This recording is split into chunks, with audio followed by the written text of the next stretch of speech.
LG பெருங்காயம், உண்மையான மனமும் சுவையும் வழங்கும் உண்மை வெல்லும். பிள்ளையை தூக்கி கொண்டு கொடுத்துட்டாங்க. அசிங்கப்படுறாங்க. நான் வந்து வேற ஒரு மதத்தை சேர்ந்தேன், அசிங்கப்பட்டு பிள்ளையை தூக்கி கொண்டு கொடுத்துட்டாங்க. வந்து ஒரு 10 நிமிஷம் கூட ஆக பிள்ளை குளிக்க வைக்கணும்னு சொல்லி ட்ரெஸ்ஸை கலக்கிட்டு குளிக்க வைக்கணுக்கு இவங்க சித்தி இவங்க அக்கா 3 பேரும் திருப்பி ரிட்டன் ஆட்டோவிலே வந்துட்டாங்க. பாப்பா இந்த தம்பி நீ எதுக்கு தூக்கிட்டு வந்த, ஓம்பிள்ளையா என் பிள்ளைக்கு பற்றியா வேற யாருக்கு பெற்றா அப்படிங்கிற மாதிரிலாம் பேசிட்டாங்க. நேராணி இதுல ரொம்ப பாவம். ஏன்னா 8 மாசத்துல இருந்து அவ குழந்தைய பார்க்கவே இல்லை. இதுல காதர் கௌசா வந்து அப்பப்ப கௌசருக்காக வந்து அப்பப்ப பாத்திருக்காரு பிள்ளைய. அப்பப்ப பணமும் வாங்கியிருக்காரு. அந்த மூத்த அக்காட்டையும் 3வது அக்காட்டையும் பணம் வாங்கியிருக்காரு. அந்த 2வது அக்கா வந்து ப்ரொஃபஸர். அவங்களும் உனக்கு பணம் கொஞ்சம் கொஞ்சம் கொடுத்துருக்காங்க போல. அதனால இவன் பேசாமே இருந்துட்டாரா அப்படின்னு எனக்கு அந்த டவுட் இருந்தது. அவங்க பேரு கௌதுகாஜா. சொல்லுங்க. இப்போ இறந்துட்டாங்க. அம்மா இருக்காங்க. இவங்களுக்கு 3 அக்கா இருக்காங்க. ஒரு அக்கா பேர் பானு, சுபேர் பானு. இன்னொரு அக்கா பேர் அமீரம்சா பீவி. இன்னொரு அக்கா பேர் பாதுஷா பேகம். பெரிய அக்கா 10 வரைக்கும் தான் படிச்சிருக்காங்க. 2வது அக்கா அமீரம்சா அக்கா வந்து அவங்க எம்ஏ பிஎட் முடித்து எம்ஃபில் முடித்து அப்புறம் பிஹெச்டி முடிச்சிருக்காங்க. முடித்து காலேஜில் ப்ரொஃபஸராக இருக்காங்க. நான் அப்பா வேலையை ஜிஹெச்சில் ஒர்க் பண்ணிகிட்டு இருக்கேன். அப்பா வேலையை தான் நான் பார்த்துட்டு இருந்தேன். போஸ்ட்மார்ட்டம் டிபார்ட்மெண்ட்டில், ஃபோரன்சிக் டிபார்ட்மெண்ட்டில் ஒர்க் பண்ணிகிட்டு இருந்தேன். 2001 தான் மேரேஜ் ஆச்சு எங்களுக்கு. இவங்க ஃபேமிலி ஃப்ரெண்டு தான். அவங்க என்னோடய ஒய்ஃப் வந்து அவங்க பேர் ஜெயராணி. அவங்க வந்து எங்கள் அப்பாவும் அவங்க அப்பாவும் ரொம்ப ஃப்ரெண்டு. எதுனாலும் ஃபங்க்ஷன் எதுனாலுமே நாங்கள் இல்லாமல் அவங்க பண்ண மாட்டாங்க, அவங்க இல்லாமல் நாங்கள் பண்ண மாட்டோம். அதில் நாங்கள் விருப்பப்பட்டு அவங்க வந்து வேற்று மதம் இந்து. தம்பி அக்கா தான். ஒய்ஃபோட அம்மா வந்து அக்கா முறையில் தான் கூப்பிடுறது. நான் அப்படி இருக்கும்போது அவங்க ஒன்றும் எதிர்ப்பு தெரிவிக்கலை.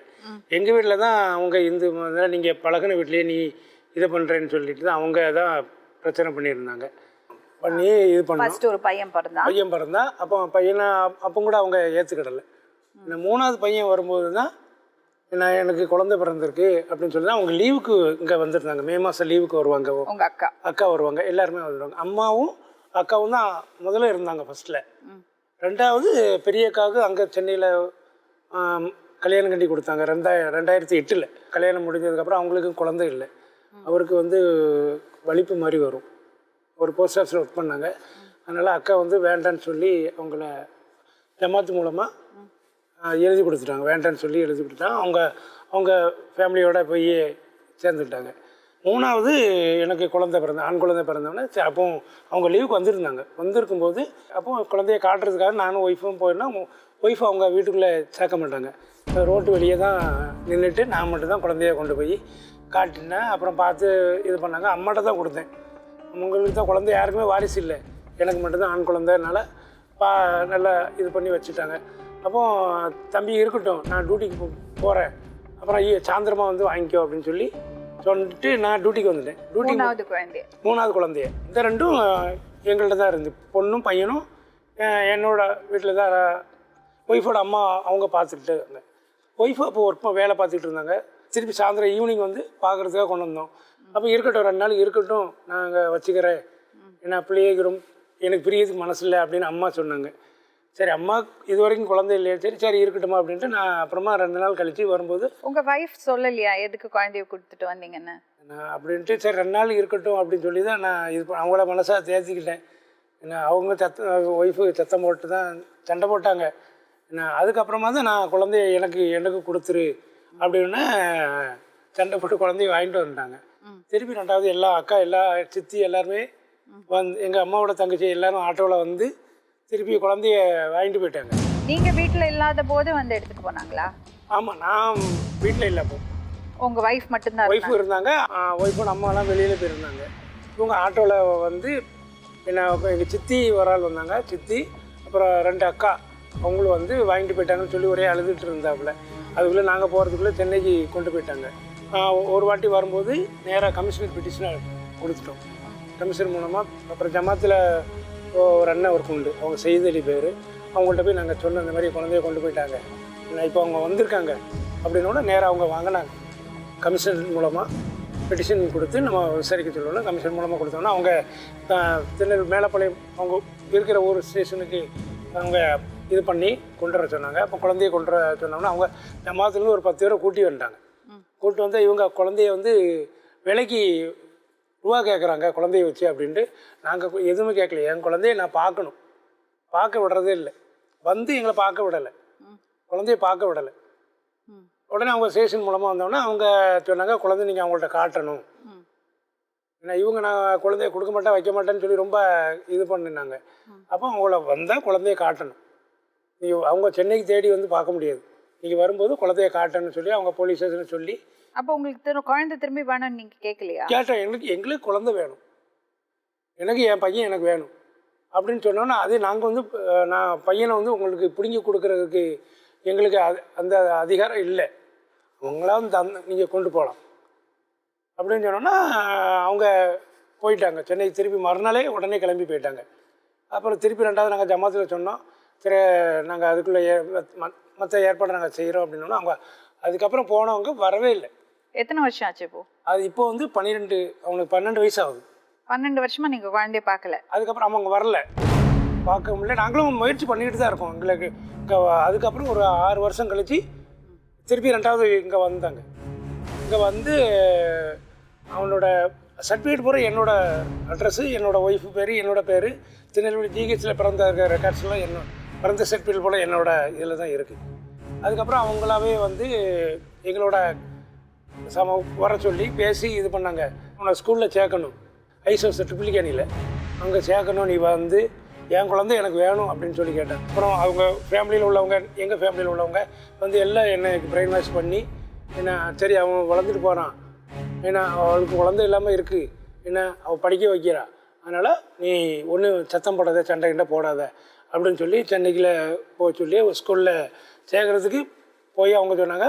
பேரண்ட்ஸ் நான் தான், அப்பா ஃபஸ்ட் ஸ்டாண்டர்ட் ஆமாம் போகும்போது ஸ்கூலில் மட்டும் நான் சைன் பண்ணிவிட்டு அன்னைக்கு போயிட்டு வா. அதுக்கப்புறம் வந்ததுக்கப்புறம் அவங்க திருப்பி குழந்தைய கொண்டு வரல. திருப்பி வரும்போது நான் குழந்தைய பார்க்கணும், ஒரு வாட்டி வந்திருந்தேன், மறு வருஷம் வந்திருந்தாங்க. வரும்போது நான் குழந்தைய பார்க்கணும்னு சொல்லி நானும் ஒய்ஃபும் போய் பார்க்க போனதுக்கு குழந்தைய காட்டவே இல்லை, வீட்டை பூட்டிட்டு உள்ளே இருந்துக்கிட்டாங்க. நானும் சத்தம் கொடுத்து பார்த்தேன், சண்டை போட்டு அப்புறம் ஜமாத்தில் ஊரில் போய் சொன்னேன். அவங்களும் இது முடியாது அப்படின்னு சொல்லி அவங்க சொல்லியிருந்தாங்க. அதுக்கப்புறம் அண்ணன் இருக்கிறது அக்கா தெரியுது அவனுக்கு, பேசுவான், அதோட சரி. அதுக்கப்புறம் அவங்க இது பண்ணலை. ஃபோனில் பேசுவானா? ஃபோனில் பேசுவான், ஆனால் உங்களை காமிக்கலை. 6 வருஷம் ஆச்சு பையனை பார்த்து? 6 வருஷம் ஆச்சு. இப்போ வந்து போன வாட்டி நாங்கள் போன வருஷம் அக்டோபரில் சென்னைக்கு வந்து ஆஃபீஸ் விஷயமா இருந்திருந்தேன். எனக்கு ஒரு பிரச்சனைனால நான். என்ன பிரச்சனை? ஒரு ஃபேமிலியில் ஒரு உதவி செய்ய போவோம், அவங்க என்னோட இது மேலே சஸ்பெண்ட் ஆகிட்டேன் நான். எதுக்கு? கேஸ் கொடுத்துட்டாங்க என் மேலே, ஃபோர்ஜரி கேஸ். என்ன ஏமாற்றிட்டாங்கன்னு சொல்லி. ஏன்? உதவி செய்ய வந்தவங்க என்ன அவங்கள்ட்ட எனக்கு என் கூட அவங்க பழகிட்டாங்க, வச்சாங்க. நான் அவங்க எனக்கு இது பண்ணிட்டாங்க, ஏமாற்றிட்டாங்க, வச்சுட்டாங்கன்னு சொல்லி என் மேலே பொய்யான. லேடிஸா? ஆமாம், ஒரு லேடிஸ். அவங்க கம்ப்ளைண்ட் பண்ணதில் கொஞ்சம் சஸ்பெண்ட் ஆகிட்டேன். இப்போ கேஸ் நடந்து ஹைகோர்ட்டில் கேஸு விடுதலை ஆகிட்டு, ஜட்ஜ்மெண்ட் ஆகிட்டு. எனக்கு உங்களுக்கு எந்த சம்மந்தம் இல்லை அப்படின்னு சொல்லி ஹைகோர்ட்டில் போட்டு இதை வாங்கிட்டேன். இப்போ அதில் சஸ்பெண்ட் ஆனதில் இப்போ எனக்கு வந்து வேலைக்கு நான் முயற்சி பண்ணிக்கிட்டு இருக்கேன். சென்னை விடுதலை ஆகிட்டிங்கன்னா உங்களுக்கு வேலை கொடுக்கணும். அதுக்கப்புறம் டிஎம்ஏக்கு அனுப்பிட்டாங்க. அது திருநெல்வேலி டிஎன்ஏ போடலான்னு சொல்லி ஆர்டர் வந்துச்சு. இது திருப்பி 2வது என்னைய இது பண்ணி திருப்பி நான் டிஎம்ஏக்கு வந்து. எந்த டிஎம்ஏ? இங்கே கீழ்ப்பக்கத்தில் இருக்கிற சென்னை கல்வி இயக்குனர் அலுவலகத்துக்கு அவங்க ஒப்பீனியன் கேட்டு அனுப்பிட்டாங்க. அப்புறம் இங்கே வந்து டிஎம்ஏ அவங்க கல்வி இயக்குனர் அவங்கள போய் பார்த்து இது பண்ணதுக்கு அவங்க டீன் பார்த்து போடலாம், திருநெல்வேலி மெடிக்கல் டீன் வந்து அவங்க ஆர்டர் போடலாம்னு சொல்லி அவங்க ஒப்பீனியன் அனுப்பிட்டாங்க. திருப்பி ரொம்ப அலைஞ்சிக்கிட்டே தான் நானும் இருக்கிறேன். இன்னும் அவங்க போலீஸில் அவங்க வந்து மேல்முறையீடு செய்யப்பட்டதா அப்படின்னு சொல்லி ஒரு ஒப்பீனியன் வாங்கிட்டு வர சொன்னாங்க. திருப்பி லாயர் மூலமாக நான் போய் அவங்கள்ட்ட இன்ஸ்பெக்டர்கிட்ட ஒப்பீனியன் வாங்கி அதுவும் சப்மிட் பண்ணியிருக்கேன். திருப்பி 2வது ஹைகோர்ட்டில் கவர்மெண்ட் பீரியடில் போய் அவங்க ஒப்பீனியன் கொடுக்கணும்னு சொல்லி அவங்கள்ட்ட போய் ஒப்பீனியன் வாங்க. அது ஒரு வருஷமாக இது பண்ணி திருப்பி. எத்தனை வருஷமாக வேலை இல்லை? நான் 10 வருஷமாக இல்லை. உங்கள் மேலே என்ன குற்றச்சாட்டு இருந்தது? ஃபோர்ஜரி கட்டி என்ன ஏமாற்றிட்டாங்க அப்படின்னு சொல்லி ஃபோர்ஜரி 470. நான் அது கேஸு நம்ம வக்கீல் மூலமாக இது பண்ணி ஹைகோர்ட்லேயே அடித்து கேஸை உடச்சி வாங்கிட்டேன். இப்போ அவங்க இப்போ டீன் தபால் போட்டிருக்காங்க என்னென்னா நீ வந்து கேஸை லெட்டு போட்டு உடைக்கணும் அப்படிங்கிறாங்க. லெட்டு போட்டு உடைக்கிறாங்கன்னா அந்த ஆர்டரை உடைச்சாருன்னா உங்களுக்கு வேலை கிடைக்கும்னு சொல்லி வக்கீல் சார் சொன்னாங்க. சரி, அது இருக்கட்டும். உங்கள் அம்மா இருக்காங்களா? அம்மா இருக்காங்க. அம்மாவையும் பார்க்க விட மாட்டேங்கிறாங்க. அது பாட்டி வீடு இருக்குது, அம்மா வீடு கொஞ்சம் தள்ளி இருக்குது. அவங்க இப்போ புதுசாக வீடு கட்டியிருக்காங்க லோன் போட்டு. அம்மா அதை சொல்ல வர அம்மாவை பார்க்க விடுறது இல்லை. பாட்டி வீட்டில் தான் வெளியே டெய்லி மாதிரி தான் வெளியே தான் நின்று கம்பிக்கு வெளியே பூட்டு போட்டு போயிடுவாங்க. அம்மா உள்ள அந்த சைடு இருப்பாங்க, நான் அந்த சைடு நின்று தான் பார்த்துவேன். பிள்ளைகளை கூட கூட்டு போய் கூட வெளியே நின்று தான் பார்ப்போம். ஒரே அழுதுகிட்டே இருப்பாங்க, பார்க்க முடியல பார்க்கணும், ஒரே அழுவாங்க. எனக்கு சங்கடமாக இருக்கும், நான் அழுதுருவேன், பிள்ளைகளாம் அழுதுருவாங்க. அப்படி தான் பார்த்துட்டு போவேன். ஏன்னா இப்போ அவங்க அப்பாவுக்குள்ள சொத்து உண்டு. அப்பாவுக்குள்ள சொத்தில் வந்து எனக்கு ஒரு பங்கு தான் கொடுத்துருக்காங்க. குழந்தை மாட்டிருக்கு, வாங்க சொத்தெல்லாம் விடுங்க. இது போய்ட்டு எதுவுமே பண்ணலை என்னைய. அப்புறம் பார்க்கவும் விடலை. நான் குழந்தை இப்போ சென்னைக்கு நாங்கள் போன வருஷம் வந்திருந்தேன் அக்டோபரில். வரும்போது ஆஃபீஸ் விஷயமாக வந்துட்டு வரும்போது நானும் என்னோடய மூத்த பையனும் போனோம். இவன் ஒய்ஃப் வரல, தள்ளியே நின்றுக்கிட்டாங்க. போய் கதவை ஹாலிங் பில் அடித்தோடனே கதவை திறந்தோடனே என்னை பார்த்த உடனே டக்குன்னு கதவை சாத்திட்டு என்ன இங்கே வர வேண்டாம், நீ போ, வீட்டுக்குள்ளே வர வேண்டாம் அப்படின்னு. ஏமா என்னன்னு கேளு, கூப்பிட்டு வச்சு என்ன விஷயம் எது விஷயம். நான் திருநெல்வேலின்னு வந்திருக்கேன், என்ன விஷயம்னு ஆஃபீஸ் விஷயமாக தான் நான் வந்தேன். ஏன்னா என்னன்னு கேளு அப்படின். நீ எதுவுமே பேச வேண்டாம், நீ போயிட்டே இரு அப்படின்னு சொல்லி கதவை அடைச்சிட்டாங்க. திருப்பி ரொம்ப நேரம் இன்னும் கதவை தட்டிகிட்டே இருந்தேன், திறக்கவே இல்லை. நானும் பையனும் வெக்ஸ் ஆகி கீழே வந்துட்டோம். கீழே வந்தோன்னா மணி ஒரு 3:30 மணி இருக்கும். அப்போ சரி வந்துட்டோம், சரி தம்பி ஸ்கூலுக்கு போயிட்டு வருவான், அவனை பார்த்துட்டு போயிடுவோம் அப்படின்னு சொல்லி நானும் பையனும் வாசலில் வெளியில் நின்றுட்டு இருந்தோம். பையன் ஆட்டோவில் வந்தவுடனே அவனை போய் கட்டி பிடிச்சோடனே என் ஒய்ஃபும் வந்துட்டாங்க. வந்தவொடனே அவளும் கட்டி பிடிச்சி அழுதுட்டு அவனை அப்போ தான் பார்க்குறாங்க. பையனை பார்க்குறேன். இவங்க அக்கா வந்து அவனை கட்டி விட்டுட்டு அவனை பார்க்க விடலை. அவனை அணைச்சி அப்படியே பிடிச்சி இருந்தவொடனே ஒய்ஃபு அவனை பிடிச்சி இழுக்க, நானும் அவனை இழுக்கிறேன். இழுத்தவொடனே டக்குன்னு இருந்தேன். என் ஒய்ஃபு அடிச்சிட்டாங்க. பெரிய மூத்தாக்கா வந்து பார்க்கக்கூடாது போன்னு சொல்லி தள்ளி அடித்தோடனே என் பையன் எங்கள் அம்மாவும் ஏன் அடிக்கிற அப்படின்ட்டு தள்ளினோடனே அதுக்குள்ளே அவங்க என்ன செஞ்சாங்க, அங்கே ராஜன் சொல்லி ஒரு கவுன்சிலர் இருக்கிறார், அவங்கள்ட்ட போய் சொல்லி அவங்க போலீஸை வர சொல்லிட்டாங்க. வர சொல்லி ஏன் தகராறு பண்ணுறீங்க, நீங்கள் போய் ஸ்டேஷனில் போய் கம்ப்ளைண்ட் கொடுங்க அப்படின்னு சொன்னோடனே மேலே கீழே பேசுனாங்க. ஒய்ஃபும் பேசுனாங்க, தரக்குறவாக பேசுனாங்க. அவங்க மதத்தை இழிவுபடுத்தி சொன்னாங்க, இழிவுபடுத்தி பேசினாங்க. பேசினோடனே பையன் அப்போது நான் எடுத்து கொடுத்த பிச்சைக்கார பையன், நான் எடுத்து கொடுத்த சட்டையை தான் போட்டு வந்திருக்காங்க அப்படின்னு சொல்லி சொன்னாங்க. பையன் உடனே சட்டையை கலட்டி அவங்க கீழே போட்டுட்டு மணி அப்படி சட்டை இல்லாமல். உங்கள் அக்காட்ட காசு வாங்கினீங்களா? இல்லை, போய் சொல்லக்கூடாது என்கிட்ட. இல்லை வாங்கலை, காசு வாங்கலை. எனக்கு அப்புறம் நான் போட்ட பிச்சை தான் சொன்னாங்க. இல்லை, அவள் சட்டை எடுத்து இந்த ஒரு வாட்டி வரும்போது சட்டை அவங்க சட்டை எடுத்து கொடுத்தாங்க. நீங்கள் என்கிட்ட போய் சொல்லக்கூடாது. நீங்கள் உங்கள் அக்காட்ட காசு வாங்கினீங்களா இல்லையா? இல்லை மேடம், ஒரு காசு கூட நான் வாங்கினேன் இது வரைக்கும். ஆனால் எனக்கு கஷ்டப்பட்டுக்கிட்டு இருக்கேன், எனக்கு கொஞ்சம் ஹெல்ப் பண்ணு. அதுதானே காசு வாங்கல். இல்லை கேட்டேன், எனக்கு உதவி செய்யுமா, நான் அந்த மாதிரி வீடு இல்லாமல் ரொம்ப கஷ்டப்பட்டுக்கிட்டு இருக்கேன். எவ்வளோ வாங்கினீங்க? காசு வாங்கலை, எங்கள் அப்பாவோட சொத்துல மட்டும்தான் காசு வாங்கினேன். எவ்வளோ? 3 லட்ச ரூபா. அதுதான் எங்கள் அப்பா கூட சொத்துல தான் அந்த காசு மட்டும் தான் நான் வாங்கினேன்.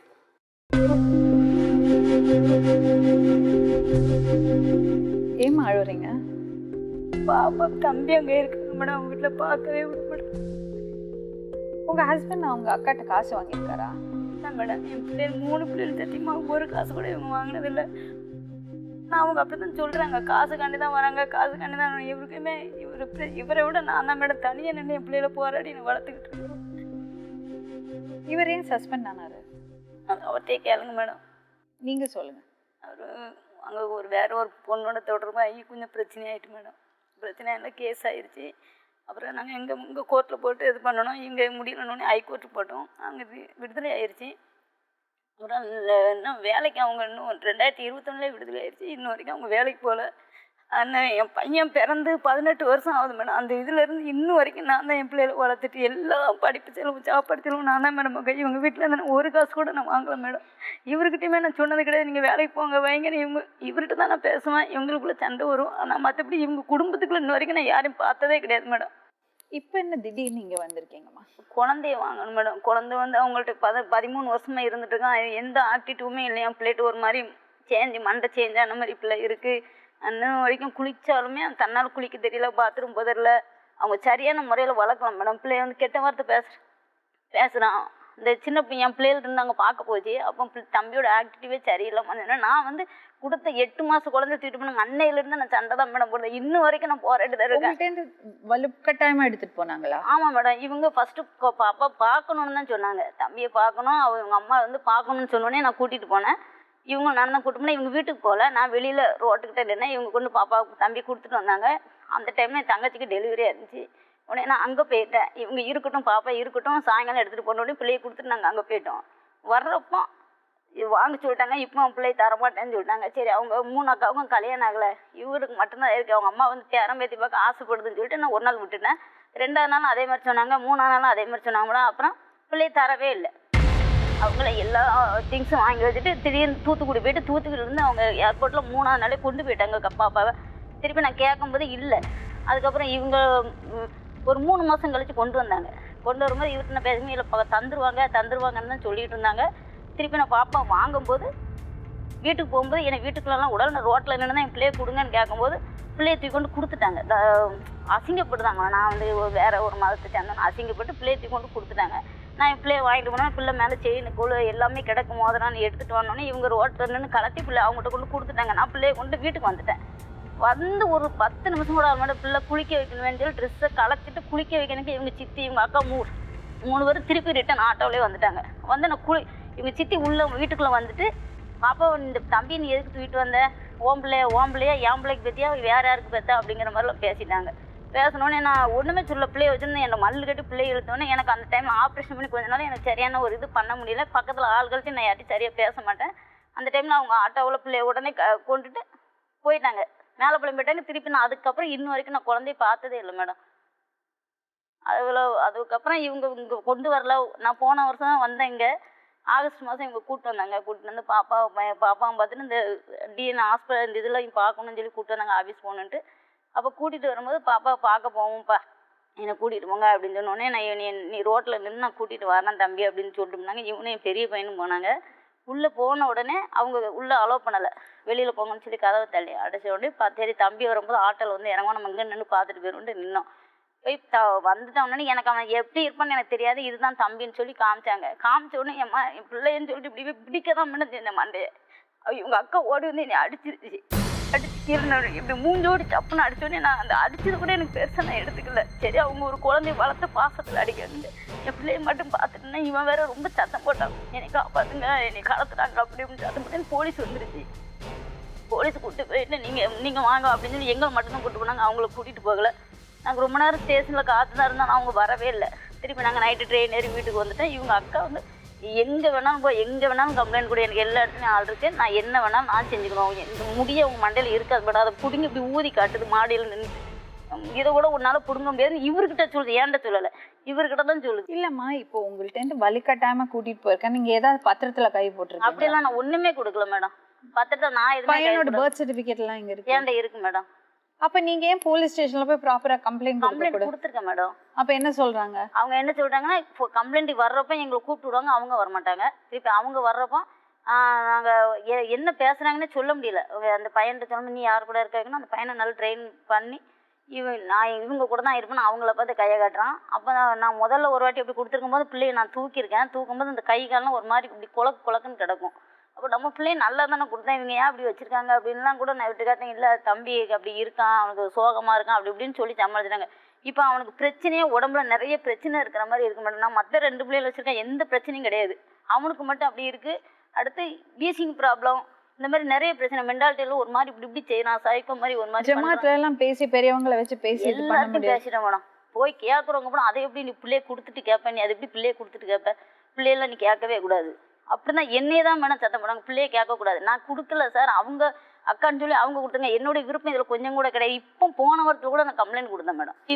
என்ன வேணும்? எனக்கு என் குழந்தைய வாங்கி தரணும் மேடம். என் பிள்ளைகள் 3மே ஒற்றுமையாக இருந்து வாழ இருக்கணும். எனக்கு இதில் ஒரே ஒரு விஷயந்தான் உதைக்கிறது. நீங்க ஏதாவது குழந்தைய கொடுத்துட்டு காசு வாங்கியிருக்கீங்களா? ஏதாவது பத்திரத்துல கையெழுத்து உங்களுக்கு தெரியாம இவர் ஏதாவது பத்திரத்துல கையெழுத்து போட்டிருக்காரு? அது இவங்க வந்து பத்திரத்துல கையெழுத்துனா கார்டியனா ஸ்கூல்ல சேர்க்கறதுக்கு தான் என்னை கூட்டிட்டு போய் வாங்கியிருக்காங்கன்னு மட்டும் சொன்னார் மேடம். ஆனால் எனக்கு அதெல்லாம் தெரியாது. காசு வாங்கவே இல்லை மேடம். அது வந்து பத்திரத்துல வந்து அவங்க கையெழுத்து வைக்க இந்த கவர்மெண்ட் ஏதோ ஒரு வக்கீல் வச்சு வாங்கினாங்களாம். அப்போ அந்த வக்கீல் சொன்னாங்களாம், அவங்க அம்மா கையெழுத்து எல்லாமே இது செல்லாது, இப்போதைக்கு நீங்க சப்போர்ட்டுக்கு வேணா இங்கே ஸ்கூலில் சேர்க்கறதுக்கு வேணா கார்டியன் மாதிரி வேணும் வச்சுக்கலாம் அப்படிங்கிற மாதிரி அவங்க சொன்னாங்கன்னு இவங்க சொல்கிறாங்க. எனக்கு தெரியாது மேடம். நான் வந்து வைக்கல, கையெழுத்து போடல, நான் போடவே. அவங்க ஃபேமிலியவே என்ன பார்க்கல மேடம். யாரும் இவங்க அக்கா எப்படி என்ன தோட்டத்தில் இருப்பாங்கன்னு கூட எனக்கு தெரியாது. இங்கே சென்னைக்கு வரும்போது இவங்க அக்கா இந்த எஸ்ஐடி காலேஜில் வேலை பார்க்குறவங்களும் அன்னைக்கு தான் நான் ஃபஸ்ட்டே பார்க்கேன். இவங்க மூத்த அக்காவும் அன்னைக்கு தான் பார்க்கேன். அந்த 3வது உள்ளவாது அப்பப்போ ரோட்டில் போகும்போது நான் பார்த்துருக்கேன். மற்ற 2 அக்காவும் நான் பார்த்ததே கிடையாது.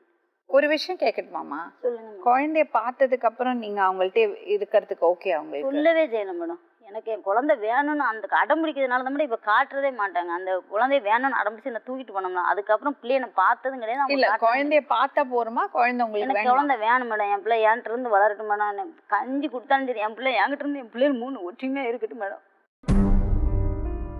அவங்கள்ட்ட வளர மாட்டாங்க. அவங்க எவ்வளோ காசு பணம் வச்சிருந்தாலும் வச்சுட்டு போட்டு மேடம். நாளைக்கு என் பிள்ளைகளுக்கு எதுவும் ஒரு பிரச்சனை 3 பிள்ளைங்களுமே ஒற்றுமையா இருக்கணும் மேடம். அவனை தனியாவே வச்சு வளர்க்காங்க. படிக்கிறீங்களா நீங்க? காலேஜ் படிக்கிறேன் மேடம். அப்படி பிஇயா? என்ன பிரான்ச்? Software engineering. என்னப்பா உங்களுக்கு தெரியுமா அது என்ன பிரச்சனைன்னு? தெரியும். சின்ன வயசுலேருந்து இதான் தம்பி கேட்டு தான் சண்டை உடனே போய்கிட்டு இருக்குது. அம்மா போய் கேட்டாலும் விட மாட்டாங்க, பார்க்க விட மாட்டாங்க. நீங்க பார்த்துருக்கீங்களா தம்பிய? பார்த்துருக்கேன். உங்களை மாதிரி இருப்பானா? இனே மாதிரி இருப்பான்.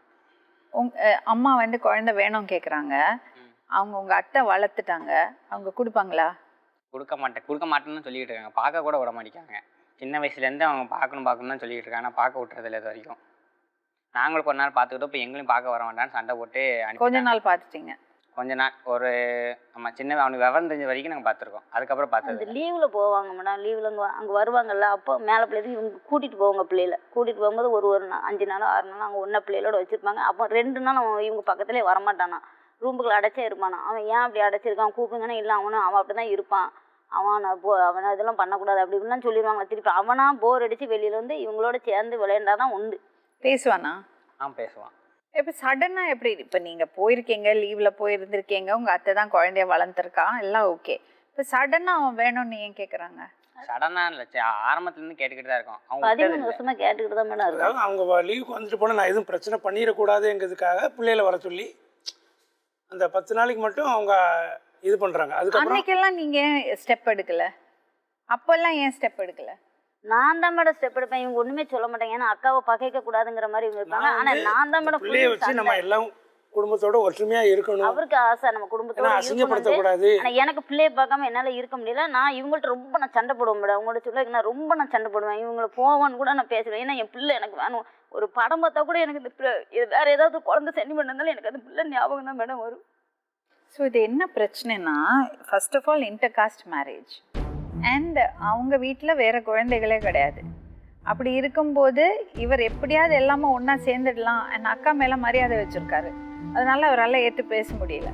எதுக்கு பேச மாட்டாங்க மேடம். அவங்க என்ன சொன்னாலும் நான் சொல்லுவேன்.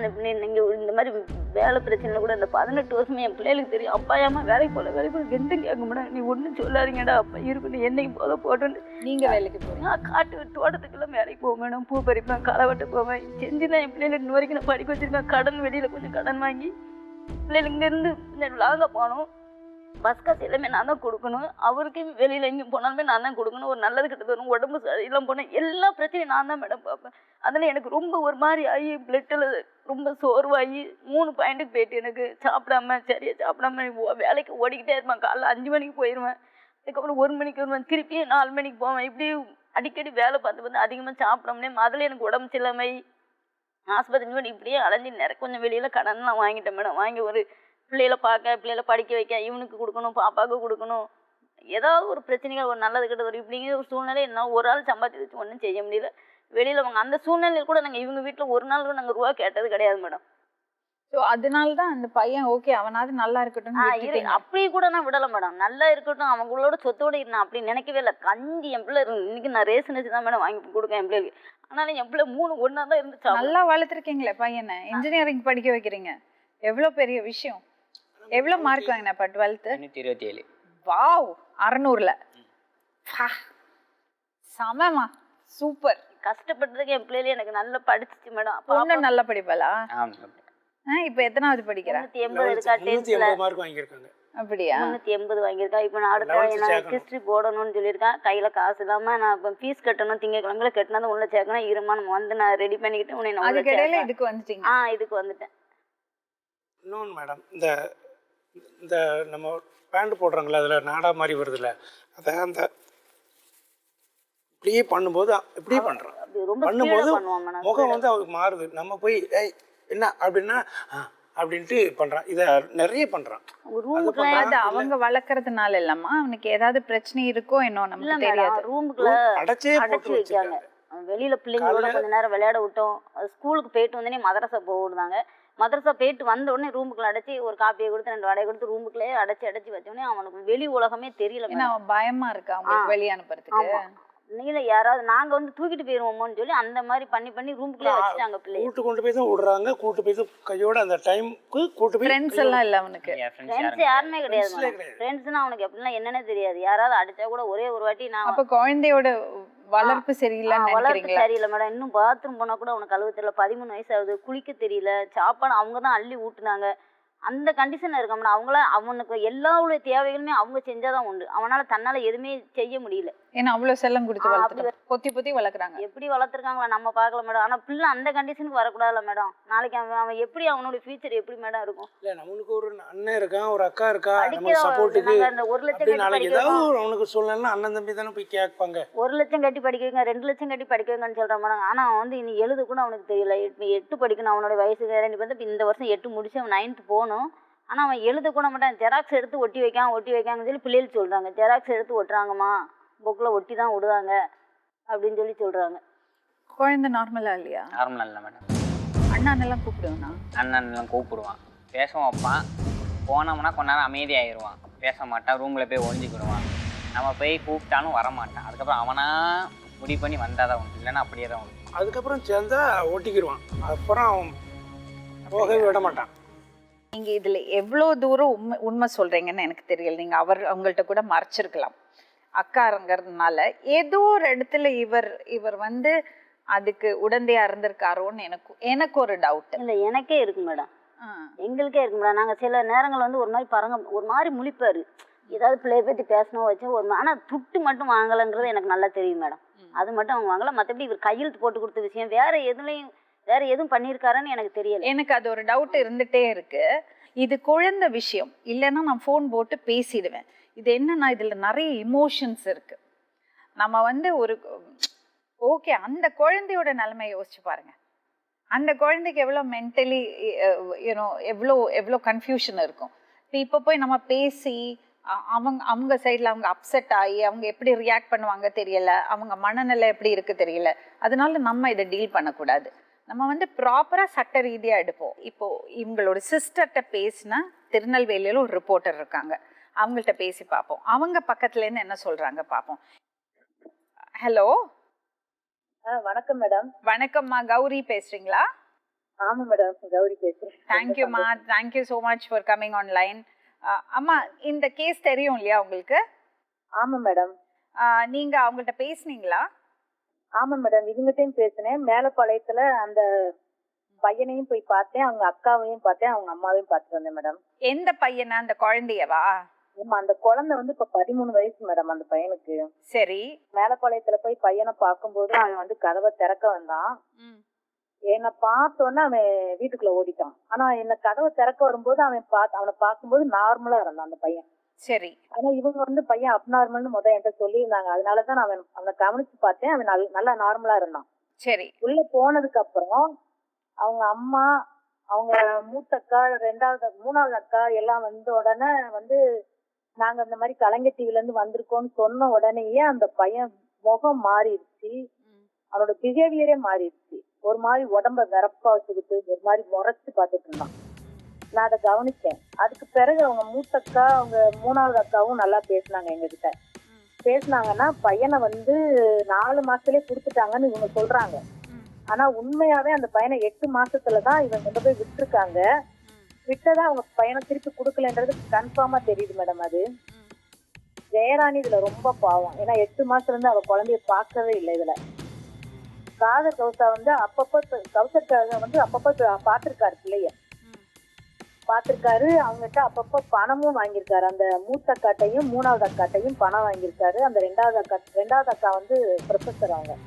அவங்களும் இவனுக்கு பணம் கொஞ்சம் கொஞ்சம் கொடுத்துருக்காங்க போல, அதனால இவன் பேசாமே இருந்துட்டாரா அப்படின்னு எனக்கு மனசுல படுது. எனக்கும் அந்த டவுட் இருந்தது. இந்த 2வது அக்காட்ட தான் பையன் இருக்கானா? 3 அக்காவுமே கல்யாணமே முடிக்காம இந்த பையனுக்காகவே இருக்காங்க மேடம். எல்லாருமே ஒன்னாதான் இருக்காங்க. அந்த 2வது அக்கா வந்து சென்னையில இருக்காங்க, அவங்களும் அவங்க அம்மாவும். மூத்த அக்காவும் 3வது அக்காவும் மேலப்பாளையத்துல இருக்காங்க. ஆனா பையன் வந்து அந்த 2வது அக்காட்ட தான் இருக்கான். ஓ, சென்னையில இருக்கான், சென்னையில படிக்கிறான். அப்ப அந்த பையனை பார்க்கும்போது அவன் இப்படி இருக்கிறானே அவங்ககிட்ட கேட்டேன். அந்த 3வது அக்காட்ட சொன்னேன். அவன் சொன்னாங்க, பையன் உங்களை பார்த்தோன்னா ஒரு மாதிரி இருக்கிறான் அப்படின்னு சொன்னோன்னா பயப்படுறான் போல அப்படின்னு. அப்ப அவங்க சொன்னாங்க, நீங்க வந்து அவன் பயப்படுறான்னு சொல்லாதீங்க, அவன் நல்ல பேச்சு போட்டியில எல்லாம் பரிசு வாங்கியிருக்கான் அப்படின்னாங்க. சரி, பையன் நம்ம பிரிச்சு கூட்டிட்டு போயிருவோம்னு பயப்படுறான் போலன்னு கையை பிடிச்சு பேசுறேன். தம்பி, நான் உன்னை கூட்டிட்டு போறதுக்கு வரலப்பா, என்ன நிலவரன்னு பார்க்கதான் வந்திருக்கேன், நீ பயப்படாத அப்படின்னு சொல்லலான்னு கையை பிடிச்சேன் பாருங்க. அப்ப அவன் கை வந்து ஒரு 20 வயசு பையனை கை பிடிச்சா எப்படி இருக்கும் மேடம், அந்த மாதிரி வெறப்பா வச்சிருக்கான். அந்த போனெல்லாம் அவ்வளவு ஸ்ட்ராங்கா, அப்படி கையை பிடிச்சு அமுக்கவே முடியல என்னால, அவ்வளவு வெறப்பா வச்சிருக்கான். அப்பவே நினைச்சேன் பையன் ஏதோ அப்செட் ஆயிருக்கான் அப்படின்னு நினைச்சிட்டு இவங்ககிட்ட பேசும்போது, அப்ப என் மனசுல கடைசியா ஒன்னே ஒண்ணு நினைக்கிறேன் மேடம். என்னன்னா, இந்த குடும்பத்தை வந்து அவங்க உள்ள சேர்த்துக்கணும். ஏன்னா பிள்ளை வந்து இனிமே இவங்க கிட்ட வந்தாலும் வளருமான்னு தெரியல. ஏன்னா அந்த பையன் அவங்க கூட வர்றதுக்கு விருப்பமும் படல. ஆனா 8 மாச குழந்தை வந்து ஒரு தாய்ப்பாலை இழந்திருக்கு, ஒரு தாயோட அரவணைப்பை இழந்திருக்கு, ஒரு தந்தைன்ற ஒரு ஆணோட அருகாமையை இழந்திருக்கனால அவனுக்கு அந்த கோபம், அந்த இதெல்லாம் அவன் கண்ணில் நான் பார்த்தேன். ரொம்ப வருத்தமா தான் இருக்கு. ஆனா அவங்களும் இப்ப பிள்ளைய பிரியறதுக்கு விருப்பப்படலை. அடுத்த வாரம் சென்னைக்கு வரும்போது நாங்க கண்டிப்பா வந்து மேடத்தை பார்க்க வரோம் அப்படின்னு சொல்லியிருக்காங்க அவங்க. சரி, நீங்க கரெக்டா சொன்னீங்க கௌரி. என்னன்னா, நம்ம வந்து எல்லாம் சட்ட ரீதியா மட்டும் இதை அணுக முடியாது. ஒரு தார்மீக ரீதியா பார்க்கும்போது அந்த குழந்தை 12 வயசு வரை அங்கதான் வளர்ந்துருக்கான். இப்ப திடீர்னு நீங்க அவனை பறிச்சு இங்க கொண்டு வந்தீங்கன்னா அவன் மனநிலை எப்படி பாதிக்கும் சொல்ல முடியாது. அதே சமயம் இந்த தாய்க்கு பிள்ளைய பார்க்கணும்னு இருக்கு இல்லையா, அண்ணாக்கும் அக்காக்கும் குழந்தைய பார்க்கணும், தம்பியை பார்க்கணும்னு இருக்கு. அவனுக்கு அப்பா அம்மா அண்ணன் அக்கா எல்லாம் இருக்கும்போது அந்த குழந்தைய அந்த உறவில இருந்தெல்லாம் பிரிச்சு வைக்கிறது நியாயமான விஷயம் கிடையாது. ஸோ இது சட்ட ரீதியா சைல்ட் வெல்ஃபேர் கமிட்டியோட அவங்களோட முடிவில் அவங்களோட கைடன்ஸ்ல சட்ட ரீதியா நம்ம அட்வொகேட் சரவணன் இதை கையில் எடுக்கிறேன்னு சொல்லியிருக்காரு. இது எப்படி அணுகணுமோ அணுகலாம். அதுக்கு முன்னாடி அவங்க சிஸ்டர்ஸ் மீட் பண்ணறதுக்கு விருப்பப்பட்டாங்கன்னா நான் அவங்க பக்கம் கேட்டுக்கிறேன். Okay madam, thank you madam. ரொம்ப தேங்க்ஸ் கௌரி. நீங்க ரொம்ப ரொம்ப அருமையா, ரொம்ப பொறுப்பா, என்ன சொல்றது, ரொம்ப விவரமா இதை ஹேண்டில் பண்ணியிருக்கீங்க. ரொம்ப ரொம்ப நன்றி. எனக்கு ஜெயராணியோட கண்ணீர் எனக்கு ரொம்ப மனசை பாதிச்சு மேடம். அந்த இடத்துல கஷ்டமா இருந்தது. ஏன்னா 8 மாச குழந்தைய பறிச்சிருக்கு, இவ்வளவு பார்க்காம இத்தனை வருஷம் ஓட்டிட்டு வந்திருக்கா பாருங்க அவ. புரியுதுமா, புரியுது. மாட்டாங்க மேடம். ரொம்ப நன்றிம்மா. ரோட்ல கூட நின்று நான் பார்க்கன்னு கேட்டிருக்கேன் மேடம். ஒரு அடுத்த பொம்பளை மாதிரியாவது பார்த்துட்டு மேடம், சம்மதிக்கவே மாட்டாங்க மேடம். ரொம்ப கஷ்டம்தான். ஸோ அடுத்த வாரம் அவங்க வந்து பார்க்குறேன்னு சொல்லியிருக்காங்க. அதுக்கு முன்னாடி அட்வொகேட் சரவணன்ட்ட பேசிட்டு நம்ம இதை எப்படி அணுகணும்னு பார்க்கலாம். ரொம்ப கேர்ஃபுல்லாக ஹேண்டில் பண்ணணும். இதை எடுத்தோம் கவுத்தோன்னு போக முடியாது. என்னென்னா உங்கள் குழந்தை அதில் இன்வால்வ் ஆகிருக்கான் இல்லையா, அவனுக்கு மன ரீதியாக எந்த பாதிப்பும் ஏற்படக்கூடாது இல்லையா. ஹலோ, வணக்கம் மேடம். வணக்கம். வணக்கம் சார், எப்படி இருக்கீங்க? நல்லா இருக்கேன் மேடம். சார், ஒரு ஃபேமிலி வந்திருக்காங்க. அவங்களுக்கு 3 பசங்க. சரி. சின்ன குழந்தைக்கு 8 மாசம் இருக்கும்போது ஹஸ்பண்டோட அந்த குழந்தையோட அப்பாவோட சிஸ்டர், அவருக்கு 3 சிஸ்டர்ஸ், 3 பேருக்குமே குழந்தைகள் இல்லை. 2 பேருக்கு கல்யாணம் ஆகல, ஒருத்தர் கல்யாணம் ஆகி டிவோர்ஸ் ஆயிடுச்சு. அவங்க நல்ல நிலைமையில இருக்காங்க, நல்லா படிச்சிருக்காங்க, PhD வரைக்கும் பண்ணியிருக்காங்க. இப்போ என்ன பண்றாங்க, 3வது குழந்தைய அம்மாக்கு காமிக்கணும்னு அக்காவும் அம்மாவும் இருக்கிறது வீட்டுக்கு கொண்டு போறாங்க. அவங்க நல்லபடியா ஒரு 2 நாள் இருக்கட்டும் குழந்தை, எனக்கு ஆசையா இருக்குன்னு பாட்டி சொல்றாங்கன்னு விட்டுட்டு வராங்க. அதுக்கப்புறம் அவங்க குழந்தைய திரும்ப கொடுக்கறது இல்ல. இவங்க நடந்து 12 வருஷம் ஆச்சு. ஆனா அந்த அம்மா வந்து ரொம்ப வருத்தப்பட்டுட்டு இருந்திருக்காங்க. எனக்கு என் புள்ள வேணும் கேட்டுட்டே இருந்திருக்காங்க. அவங்களால ஒன்றும் பண்ண முடியல. அவங்க அந்த வீட்டுக்குள்ள போய் எதுவும் பேசவும் முடியல. அவங்களுக்கு பெரிய பையனுக்கு 18 வயசு, அதுக்கு அடுத்த பொண்ணுக்கு 16 வயசு. இப்ப பசங்க கொஞ்சம் பெருசாகும் போது அவங்க ஊருக்கு வருவாங்க, குழந்தைய கூட்டிட்டு வருவாங்க. இந்த பசங்களை 2-3 நாளைக்கு கொண்டு போய் வச்சுப்பாங்க, அப்படியே வந்துடுவாங்க. இந்த அம்மா போராடிட்டே தான் இருந்திருக்காங்க, எனக்கு குழந்தைய வாங்கி கூடான்னு. அவங்கள காமிச்சதே இல்லை. இப்ப இந்த பசங்க போய் இருக்காங்க இல்லையா, அவங்க ஒரு விஷயம் ஒப்சர்வ் பண்ணியிருக்காங்க. இந்த சின்ன பையன் வந்து கொஞ்சம் ஏடிபிக்கலா இருக்கான். அவன் வந்து நல்லபடியா எல்லாரும் மாதிரி சிரிச்சு கழிச்சு பேசுறது இல்ல, கொஞ்சம் சோஷியலி ஆக்வர்டா இருக்கான். அவன் வந்து எல்லா பிள்ளைங்கள மாதிரி இல்லைன்னு இவங்க கவலைப்படுறாங்க. இப்ப குழந்தை நம்ம திரும்ப நம்ம கையில கொண்டு வரணும், திரும்ப நம்ம மீட்டு எடுக்க வேண்டியது நம்மளோட இது. அதுதான் சொல்றாங்க. சரி, இது வந்து சட்டபூர்வமான உலகத்துல வந்து அம்மா அப்பாவை தவிர வேற தேர்ட் பர்சன்கிட்ட வந்து குழந்தைய கொடுக்கணும்னா அதை அடாப்ஷன் பண்ணணும். அதுக்கு வந்து சட்டபூர்வம் மாவட்ட ஆட்சித்தலைவர்கிட்டையும் சோசியல் சமூக நலத்துறை அமைச்சு அந்த அலுவலகத்தையும் வந்து ஒரு முறைப்படியான அனுமதி பெற்று தான் அந்த குழந்தைய தத்தெடுக்கணும். அதான் சட்டம். அப்படி இல்லாத பட்சத்துல இன்னொரு குழந்தைய நம்ம எடுக்கச்சுல அது சட்டத்துக்கு விரோதமா இருக்கும். எப்போ தாய் தந்தையர் புகார் கொடுத்தாலும் உடனடியாக குழந்தைய கொடுக்க வேண்டியதுதான் சட்டத்தோட இது. இந்த டைம்ல வந்து அம்மா அப்பாவோட இது இல்லாம அவங்க புகாரையும் போலீஸ் காவல்துறையும் எடுத்துக்கல, யாருமே இதை ஏத்துக்கிட மாட்டாத சூழ்நிலையில இருக்குது.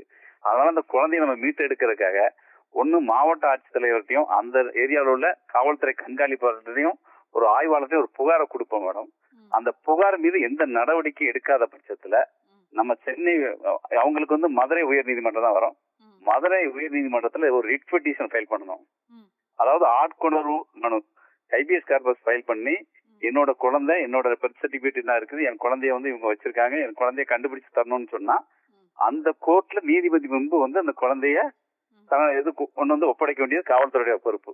அதனால இவங்க தாராளமா முதல்ல ஒரு புகாரை கொடுப்போம் மேடம். இவங்க சொல்றது கேட்கும் போது போலீஸ் ஸ்டேஷன்ல எந்த ஸ்டெப்பும் எடுக்கல சொல்றாங்க. அப்படி பண்ணுவாங்க. இதுக்கு வரை எந்த ஸ்டெப் எடுக்கலாம், அதுக்கு முன்னால கொடுத்த அந்த புகார் மனு எல்லாம் வச்சுக்கிட்டோம். இப்போ வந்து புதுசா ஒரு புகார் மனு கொடுப்போம்.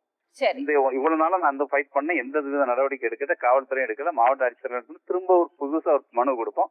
அதை வந்து பதிவு தகவல் அனுப்பி அதனோட காப்பி வச்சு ஹைகோர்ட்ல ரிட் ஃபைல் பண்ணா இந்த இதுக்கு உடனடியாக தீர்வு கிடைக்கும் மேடம். சரி, இந்த கேஸ் எங்களுக்கு கொஞ்சம் ஹெல்ப் பண்ணி கொடுக்க முடியுமா? கண்டிப்பாக வர சொல்லுங்க. கண்டிப்பா நம்ம என்னால முடிஞ்ச அனைத்து சட்டத்தையும் நம்ம பண்ணி கொடுத்தோம். Thank you very much. நன்றி.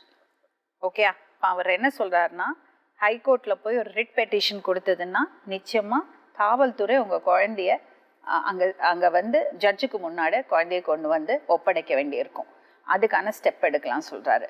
அப்போ நீங்க அட்வொகேட் சரவணன்ட்ட பேசிட்டு அதுக்கு லீகலா என்ன ஸ்டெப்போ அதை எடுங்க. இதை எடுத்தோம் கவுத்தோன்னு போக முடியாது. என்னன்னா உங்க குழந்தை அதுல இன்வால்வ் ஆயிருக்கான் இல்லையா, அவனுக்கு மன ரீதியா எந்த பாதிப்பும் ஏற்படக்கூடாது இல்லையா. நிறைய கொடுத்துருக்காங்க மேம் அந்த பையனுக்கு. ஆமா, எங்களை பார்த்துன்னா கண்டிப்பா அவன் எங்களோட தான் இருப்பான். பிள்ளைகளோட 2 நாள் இவங்க குழந்தைகளோட சேர்ந்துட்டாங்கன்னா அதுக்கப்புறம் இவங்கள விட மாட்டேங்க. நீ இரேன் அண்ணன், நீ இரேன் அக்கா, நீ இரேன் அக்கா பிள்ளை இரேன் அண்ணன், நீ போவாத இரு அப்படின்னு ஒரு மாதிரியா பேசும். அந்த பிள்ளைகள் அப்படி சொல்லி காட்டம்மா, தம்பி இப்படி பேசுறாம்மா இப்படி பேசுறாம்மா. நைட்லாம் படுக்கும் போதெல்லாம் பாப்பா சொல்லிட்டே இருப்பா, தம்பி இப்படி எல்லாம் பேசுவாம்மா அப்படின்னு. தாயோட வேதனை இருக்குல்ல, அது 5 பிள்ளையா இருந்தாலும் சரி 10 பிள்ளையா இருந்தாலும் சரி, தாய் தான், பிள்ளை தான்.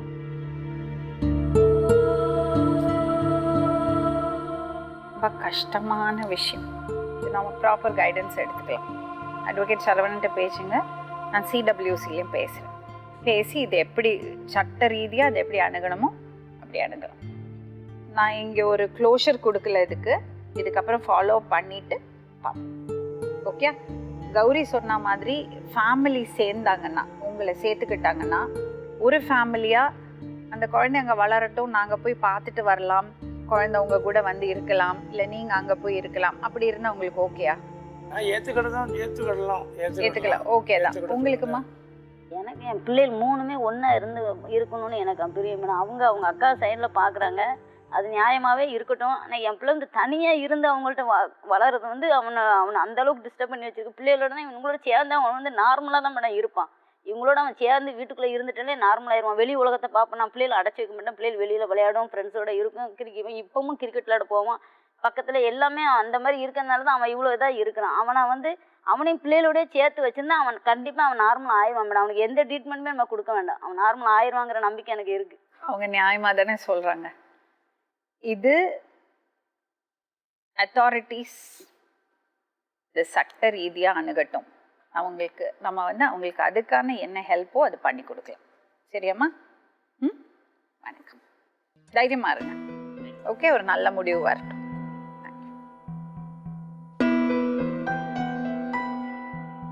ஸோ இது ஒரு ஃபாலோ அப் எபிசோடு. இதுக்கப்புறம் சட்ட ரீதியாக அதை நம்ம அணுக போகிறோம். ரொம்ப ரொம்ப கேர்ஃபுல்லாக ஹேண்டில் பண்ண வேண்டிய விஷயம், குழந்தை சம்மந்தப்பட்ட விஷயம். அதனால் let's do it in the proper manner. வணக்கம். உண்மை வெல்லும் நிகழ்ச்சியில் தனது வேதனைகளை பகிர்ந்து கொண்ட கௌதர் ராஜா தம்பதி வழக்கறிஞர் சரவணன் உதவியாளர் வழக்கறிஞர் மகேஷ் மூலமாக தனது கடைசி மகனை அவரது சகோதரிகள் எடுத்துச் சென்றது குறித்து திருநெல்வேலியில் மாநகர காவல் ஆணையாளரிடம் புகார் மனு ஒன்று அளிக்கப்பட்டது. அந்த மனுவை விசாரித்த திருநெல்வேலி மாநகர காவல் ஆணையாளர் அந்த மனு மீது எந்தவித நடவடிக்கையும் தாங்கள் எடுக்க இயலாது என்றும் நீதிமன்றத்தில் ஆட்கொணர் நீதி பேராணை மூலமாக அணுக கூறியும் கௌதர் ராஜா குடும்பத்தினரை அனுப்பி வைத்தனர்.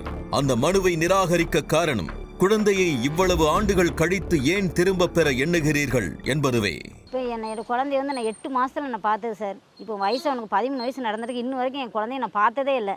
அவன் என்ன சூழ்நிலையில் அங்கே இருக்கான்னு கூட எனக்கு தெரியாது சார். என் பிள்ளையை நான் கண்டிப்பாக நான் பார்க்கணும், அவன்கிட்ட 4 வாரத்தை நான் பேசணும் சார். என் பிள்ளையை நான் ஃபஸ்ட்டு தொடறதுக்கு கூட என்னால் முடியாமல் நான் உட்காந்துட்டுருக்கேன். என் பிள்ளை எப்படியாவது எனக்கு என்கிட்ட கொண்டு ஒப்படைங்க சார். என் பிள்ளை எனக்கு வேணும் கண்டிப்பாக. என் பேர் மகேஷ். திருநெல்வேலி மாவட்ட நீதிமன்றத்தில் வழக்கறிஞராக பணியாற்றி வருகிறேன். இந்த மாதிரி திருநெல்வேலி மாநகர காவல் ஆணையாளரிடம் வந்து இந்த கௌதர் ராஜா அவங்க வந்து தங்களுடைய குழந்தைகளை 3 குழந்தைகள் இருக்குது. அதில் வந்து கடைசி குழந்தையை வந்து அவங்களுடைய சகோதரிகள் எடுத்து சென்றுட்டு தான் சொல்லி தகவல் சொல்லியிருந்தாங்க. அது விஷயமா நம்மளுடைய மாநகர காவல் ஆணையாளரிடம் புகார் மனு கொடுத்தோம். புகார் மனுவில் இன்றைக்கி விசாரணை பண்ணாங்க. விசாரணையில் வந்து நீங்கள் கொடுத்த மனு மீது வந்து நாங்கள் நடவடிக்கை இப்போது எடுக்க முடியாது. ஏன்னா இது வந்து குழந்தையோட மனநிலை எப்படி இருக்கோ அதை பார்த்துட்டு தான் செய்ய முடியும். நீங்கள் வந்து இது நீதிமன்றத்தில் வந்து ஆட்கொணர் நீதி பேராணைகள் மூலமாக தான் இதை மீட்டெடுக்க முடியும். எங்களால் ஒன்றும் பண்ண முடியாது. யார் குழந்தையும் பிடிச்சி நாங்கள் கையில் கொடுத்து பண்ண முடியாது. அதனால் நீங்கள் நீதிமன்றத்தின் மூலம் தான் பார்க்க வேண்டியிருக்கும் என்று சொல்லி நீங்கள் கிளம்புங்க அப்படின்னு சொல்லி அனுப்பிட்டாங்க. நாங்கள் அடுத்த கட்ட நடவடிக்கையை இதை நீதிமன்றத்தின் மூலம் ஆட்கொணர் நீதி பேராணை பதிவு பண்ணதற்காக நீதிமன்றத்தின் மூலம் பரிகாரம் தேடிக்கொள்கிறோம்.